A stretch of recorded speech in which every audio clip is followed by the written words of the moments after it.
आपल्या हटक्या स्टाईलमुळे अगदी कमी वेळातच मराठी बिग बॉस महाराष्ट्रात सुपरहिट झालं। यातील हटके स्पर्धक या शोचे खरे आकर्षण आहे। असं म्हटलं जातं की प्रत्येक यशस्वी माणसाच्या मागे एक स्त्री असते, पण या शोमध्ये असा एक स्पर्धक आहे ज्याच्या यशामागे 2 स्त्रियांचा वाटा आहे। त्यामुळे हा स्पर्धक डबल यशस्वी आहे। या स्पर्धकाचा विनोदी स्वभाव सर्वांना आकर्षित करून घेतो।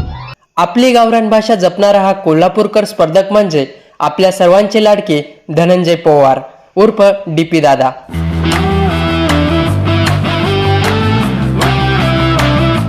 नमस्कार, आपण पाहतात मराठी यशोगाथा।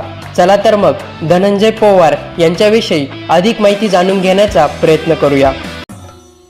बिग बॉस मराठीच्या सीझन 5 मध्ये पहिल्या दिवसापासून सर्व स्पर्धकांशी मिळून मिसळून वागणारा स्पर्धक म्हणजे धनंजय पवार। धनंजय हे महाराष्ट्रातील प्रसिद्ध रील स्टार आणि प्रसिद्ध उद्योगपती आहे।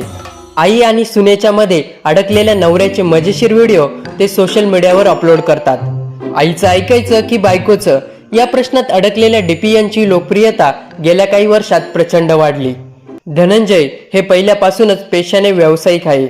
धाराशिव परिसरामध्ये त्यांचा डीपी अमृततुल्य या नावाने चहाचा व्यवसाय आहे। याशिवाय त्यांच्या वडिलांचा व्यवसाय देखील ते सांभाळतात। त्यांचं सोसायटी फर्निचर हे 3 मजली भव्य असं शोरूम आहे। नुकताच त्यांनी आईसाहेब वस्त्रम हा व्यवसाय देखील सुरू केला असून या व्यवसायाला देखील प्रचंड प्रतिसाद मिळत आहे। धनंजय यांनी एक व्यावसायिक म्हणून मोठी लोकप्रियता आणि यश मिळवलं। आता ते मराठी बिग बॉस सीझन 5 ची ट्रॉफी जिंकता का नाही यावर सर्व महाराष्ट्राचे लक्ष लागलेले आहे।